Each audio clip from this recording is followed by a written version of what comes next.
Hello, you're listening to Crossword, where cultural clues lead to the truth of the word. And my name is Michelle McAloon. You can find out more about me at bookclues.com. Have a beautiful book, folks, and a beautiful interview about hope and healing and medicine and what's possible and what's impossible. With prayer, nothing's impossible, and how we're truly not alone. I really hope you enjoy this interview. In many ways, I'm so humbled by it. Thank you for listening. God bless. We are so pleased to introduce Dr. Robert Collins. He has written a beautiful book, and it's called You Visited Me, Grace and Healing in the Modern Medical Center, and it's put out by Ignatius Press. I read this book. I am as tough as they come. I'm a canon lawyer. I'm an aviator. And I cried like I was watching a Hallmark movie. It was so good, but it's so filled with hope. And it really is. It's just a book about hope.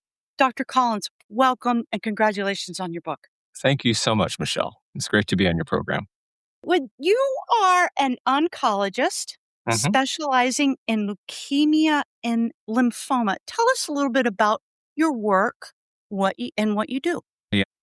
I'm a clinician, so a clinical oncologist who takes care of these patients with all sorts of blood cancers, doing all the sorts of treatments that we have for them. And for me, most of the patients have leukemia or lymphoma. I also have done a fair amount of research over the years, but clinical research. But mostly what I do now is administer a big program. So in addition to taking care of patients, I have developed and run a big program in patients with blood cancers and cell therapies here at this medical center, so an academic medical center. So that's my day-to-day. Okay, what is lymphoma, if you can explain that? It's a cancer of the immune system. And these immune cells often hang out in the lymph nodes, these little, glands that we have. And there's many of them. And it's essentially a cancer which has arisen in that area. So your book is really about your being a medical doctor and your conversion from one thing to something very else, your conversion to Christianity and how you've seen that. You talk about a book of experiences, right? Yeah. How did you come upon this? What was your initial experience to this pathway that you've taken? Well, I was baptized. I was in the Baptist church in our family. My mom was a sweet Baptist woman with a sweet, simple faith. And I was baptized when I was 9 years old. But as a teenager, I lost all of my faith. Just, became sort of a smart aleck teenager with good questions, but I wasn't sure that I was interested in any of the answers because I was so proud of how clever I was coming up with these good questions. My dad was a bit of a doubter too. He was a great man, but he just was skeptical about religion. And I think that sort of rubbed off on me. So by the time I'd finished my teenage years, I just had no faith at all. I just felt like it was just Santa Claus stuff and never thought about it. Just didn't feel like there was any need for God. And, it wasn't a part of my life at all as I went off to medical school and did all the training there, loved the science, loved the medicine, really had almost no exposure to the humanities. It was the way this program was set up that I was in. You'd get in out of high school and do your BA and MD in 6 years. So that means no room for any depth in the humanities. But, life was nevertheless, it just felt good. I mean, I was doing well and I was in training programs doing well and I'd gotten married and, we were out living in a cool city on the West Coast and just having a great time. And I was in a really good molecular biology research lab and just happy as could be, as I said, but sort of skating on the surface and having one of these incredibly interesting scientific discussions with my mentor there. And it's just rolling along the way these get going sometimes. And in the midst of this conversation, I literally heard a voice just sort of off to the side. And we were the only ones in the lab, wasn't him, it wasn't me. And the voice just said, "Isn't this all a little too amazing to have just happened?" And it was like I'd been hit. I mean, this wasn't the kind of question that I would ask. I was really interested in the how of things, but anything deeper than that, I wasn't interested in. And all I can say is I wasn't even sure what that question was asking at the time, but it was like I'd been hit. Everything went sort of muffled for a bit. And when I came to, my mentor was still talking, but I wasn't listening anymore. I sensed that what the question was just saying to me was that you are on the surface. I mean, life seems good, but you are just skating along the surface, and there's great depth to your life and existence that you're missing. So it just woke me up, and it got me thinking really sort of in an instant about what is it that I'm missing. And it led me to reading a lot in areas. I sense that this probably had to do with philosophy or theology or something like that. So a lot of reading in areas that hadn't interested me before. And with time, sort of read my way into a theistic worldview and ultimately into Christianity. But it was about set experiences. It was much more than that experience in the lab and experiences of reading. I mean, it was experiences of, I really would have to say, God's love, and his love coming to me through experiences in nature and music and just all this beauty that's out there. Love from my wife and from my kids. We were just talking about that before we came on, just how we love our kids, and now the grandkids come along. But it's just this incredible feeling of love that you have the first time you see your first child. And then later on, the second one comes along. You can't imagine that you could ever love like that, but you do. And the next one, same thing. And so even then, I wasn't really a believer, but I knew that I was getting some sense of something higher. There's sort of this sense of this divine love, which is infinite. And, the moral law, things like that. And eventually you come to appreciate that there's sort of two worldviews. And for most people who read in this sort of area, and it's either the materialistic, nothing honestly really matters. Everything just sort of came into existence as a big giant accident, and everything evolved as a big giant accident. And anything that we think has meaning, well, we're just thinking that because it's sort of an evolutionary adaptation. And that's one way of looking at the world. And the other is that there's something behind it all. You can call it a first mover, of course, and in Christianity, we believe that it's so much more than that. It's the first mover, it's the ground of our existence, but it's love itself. And it's someone who moves into our life and wants to draw us up into his life of love.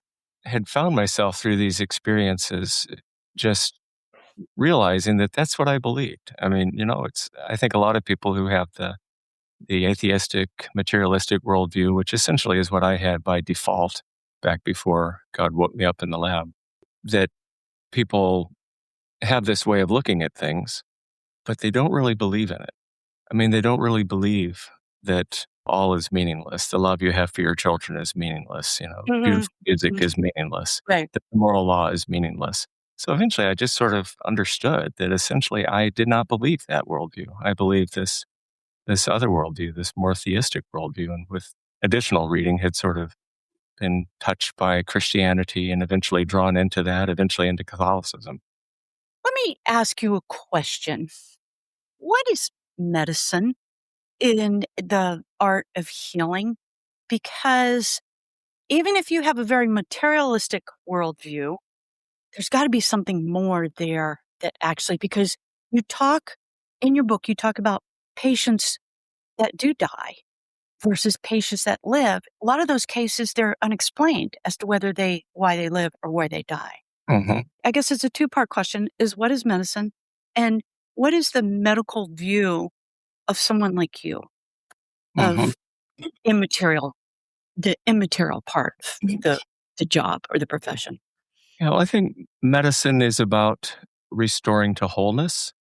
And so the body is sort of broken apart in some way with some disease, and you come to understand what that is, and you do your work understanding the science and the medicine of it to try and pull that back to heal these relationships within the body that have been disturbed. So if you're having a heart attack, you know what kind of a doctor you want. And as far as you're concerned, you'd be okay with someone who's all business and he knows what he's doing. He gets in there and he's fixing your heart. But as he gets to know you more, well, let's say he fixes your kidneys. Let's say as he gets to know you more, he gets to understand that there's much more to your life. And you're not just a pair of kidneys, or you're not just an organ in the center of your chest. I mean, you are a complete human being with a full life, and you have children and husband and work and money worries and things that animate your life and all that has a lot to do with how you are going to approach this process of being healed. So a good physician will never treat you as just a pair of kidneys or an organ in the center of your chest. He will treat you as a whole human being and try to understand you in that way. And I think that that is sort of the lowest common denominator of a good doctor. And I think much of medicine these days is sort of a completely left-brained approach to patients. And it would just be this, just give me the facts, just give me the scientific facts, algorithmic, figure out what's going on, we'll fix it. But completely ignoring that fuller sense of the patient as a whole human being. And you will not treat the patient well if you don't understand them as a full human being. There's many doctors, and I would say I've been really grateful to get to meet many doctors who are not just that left brain type of medicine, but are really looking at this other way of understanding the patient as well. I strive to be like that, and I'm inspired by physicians who are like that. But through this grace that I talk about in the book, and that's all I can say, it was just sort of came from outside of me and touched me and began to heal me and began to grow in me, and that's sort of a life. Through that grace, I began to see even a deeper level of healing. And it's essentially, in my book, there's a couple of quotes, but it's it's essentially like Pope Benedict is talking about healing is about the whole person and his relationship with God. It's only when that person is in the love of God that he is completely healed. And when we're Right. talking healing relationships, relationships within the body, within the family, within the community, and that sort of thing, that's all the lowest common denominator stuff. But also the relationship with God Himself, and that's full healing. And I've been blessed to be able to begin to see that. I mean, I think as God begins to heal you, He begins to open your eyes so that you begin to see how He is moving in the world. And then you can also begin to sense that He's asking you to be involved in some way.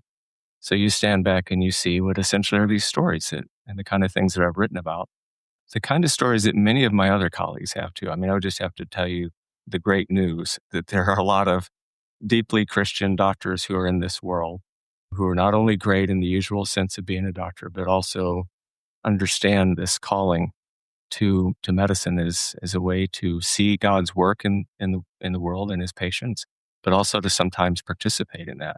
And we begin to sense a calling where God's asking us to play some role, maybe just say the right word at the right moment, but to help Him move into a patient's life and begin to heal that patient in the fullest way, drawing that patient up into His life and His love.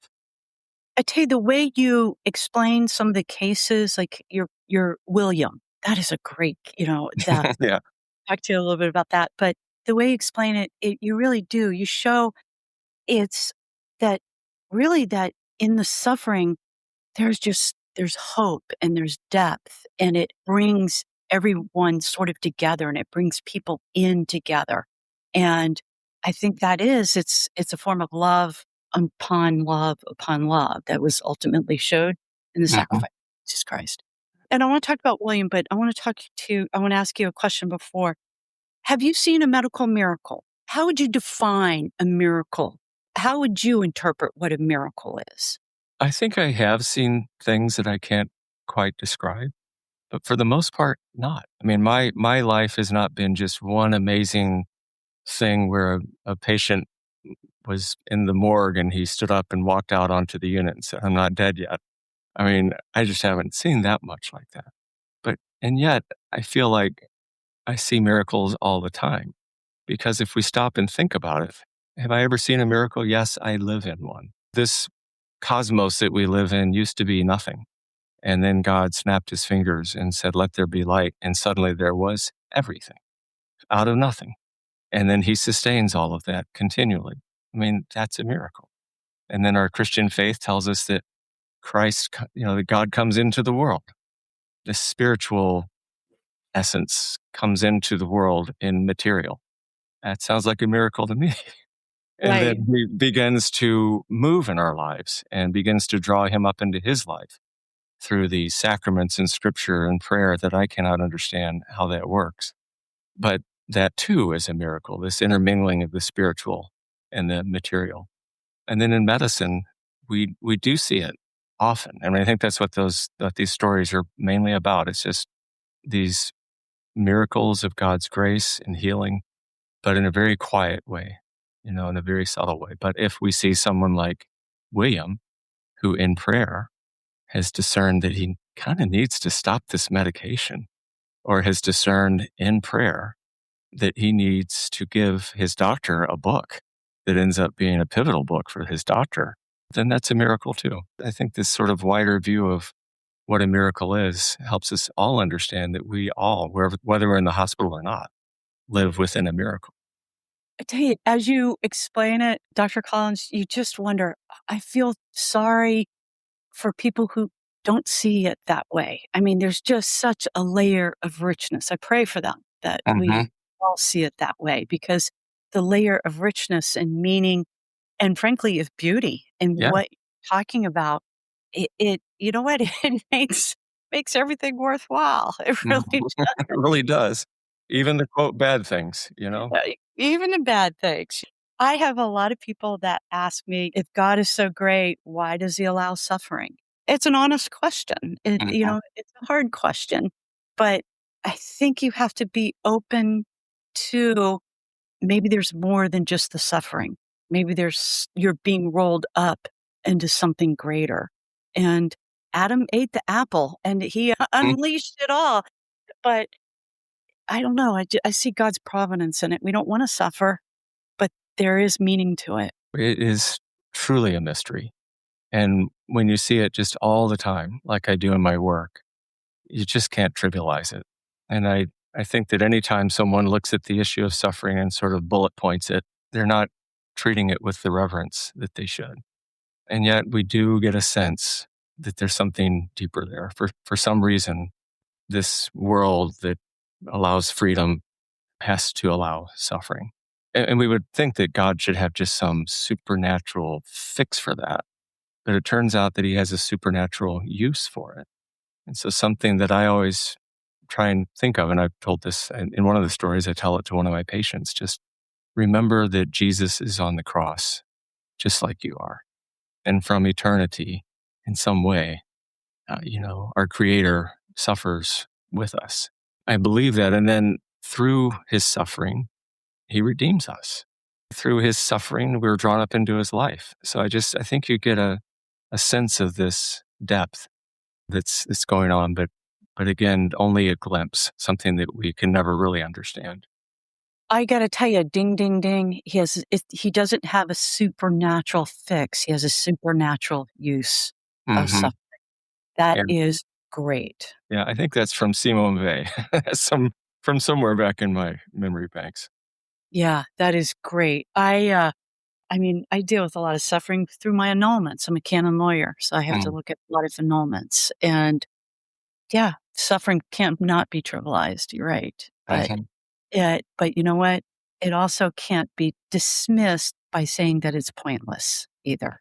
It, No, no, right, right. And I think in a lot of these stories, you would just see how this was playing out.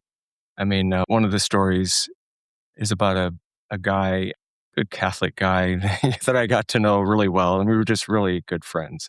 But he was beginning to, wear down, and you could see the end coming, although it was a way off. But he used to be big and strong, and he just wasn't anymore. And I had a chance to go into his infusion room one day and just have a long, comfortable conversation with him, and the suffering came up as a topic, and I basically never talk about theology of suffering with patients because it's really all about just being present to them and just showing them that you care during all this. But, somehow it seemed like it was the right thing to do was to discuss it. And we got talking about this redemptive quality of suffering and the idea from Colossians 1:24, where Paul talks about it's through our participation in Christ's suffering, we somehow complete his suffering. Something very hard to understand, but right, the right. sense, and then John Paul II writes a lot about it in Salvifici Dolores. Just this idea that whenever we are suffering in union with Christ's suffering, then somehow we're bringing his redemption to the corner of the world that we live in. And what I saw with my patient is that ended up playing out.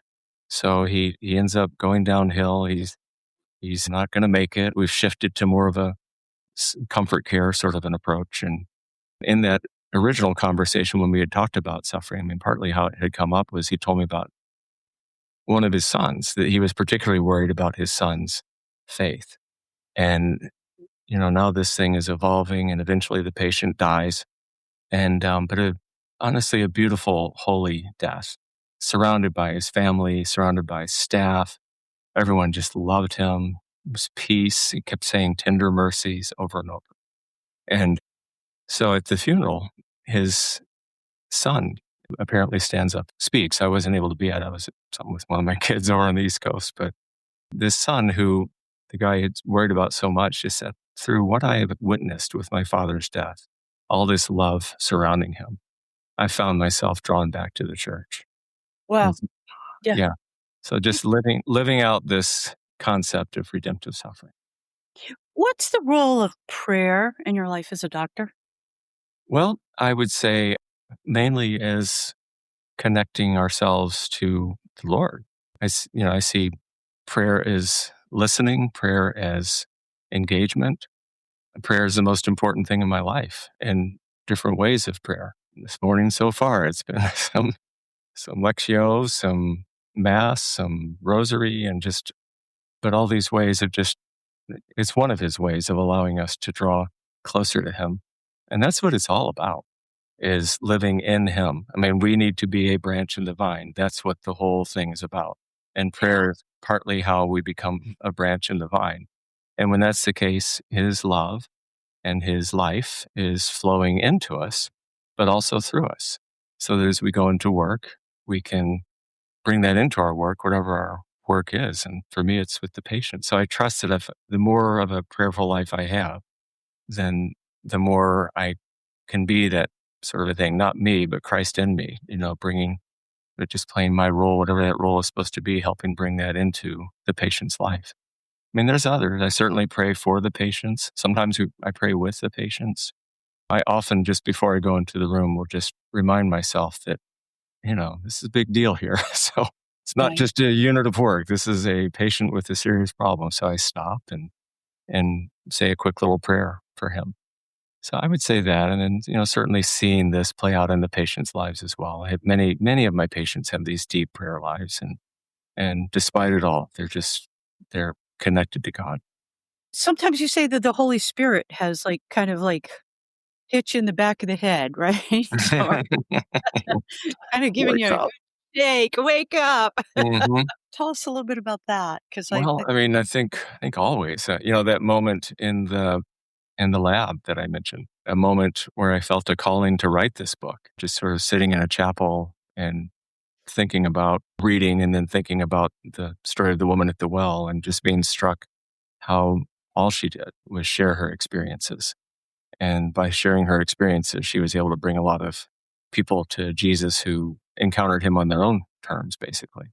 And as I had this insight, I can't explain it, but just a sort of feeling of affirmation, light, warmth. I think it was the Holy Spirit. Other times, though, just these sort of little nudges, like that patient I just mentioned that I went by to see, and that was with a nudge. I was getting ready to go upstairs and catch up on some emails, but walking down the hall, the nudge just says, go in and see so-and-so. And other times, same sort of thing, go see John. I mean, one of the stories starts with that I'm so tired at the end of a day and ready to go home. It's late at night, but I just get this nudge and almost a voice, just go see John. And I went by and had a nice conversation with him, that I thought it was a deep conversation, but I had no idea that just one little phrase that I said was enough to help sustain him. And it was sort of in combination. He'd heard the same phrase from another person, and just sort of this resonance helped him understand that God was still around, still orchestrating this thing despite how sick he felt. So, and, my sweet wife, who features pretty nicely in the book, I really love her. Right, she does. And, Your family life does feature she's just gotten used to, we're sitting there watching TV, and I just say, oh, okay, I got a nudge. I got to go. So I'm going to go down to the hospital and see so-and-so in the ICU. And she gets it now. So I think that sort of thing can happen as we become more and more open to the Lord's movements. One of the things that your book shows is how hard doctors work. I mean, you work some pretty big hours, or especially if you're a caring doctor and you get the nudge. You've not always said that you've been a perfect doctor. You've made some mistakes, and you talk about that in the book because you're just no one's perfect at whatever they do. I mean, and then you had your own son, James. How was it like being a family member instead of being a doctor in that situation? As tough as it is for any other family member. I mean, he was big, healthy athlete in college and had a lot of back pain, but it had been attributed to some kind of minor injuries he'd had before. But it just became worse and worse. He ended up seeing a doctor who called me up on the phone and just said, "I got to tell you, your son has a spinal cord tumor." And to hear those words, and then shortly after, to be looking at the films myself with another colleague, and I'm looking at this big, giant spinal cord tumor, and it's very different. I've seen many, many striking findings on x-rays over the years and just sort of take it in, but it's very different when it's your own son's that's going on. That was a long story that required a lot of faith and a lot of prayer, really an insight into prayer and healing that I'd had from a patient beforehand helped me with this. And this insight with the patient was that basically the healing that we see in the modern medical center is a combination of really good medical work and prayer. I mean, prayers, I think it's just going on. And in this other patient, I had seen, we'd done a really clever maneuver to help him get better. But as I learned back talking to him, it just happened much faster than it should have. So it's like, Hmm.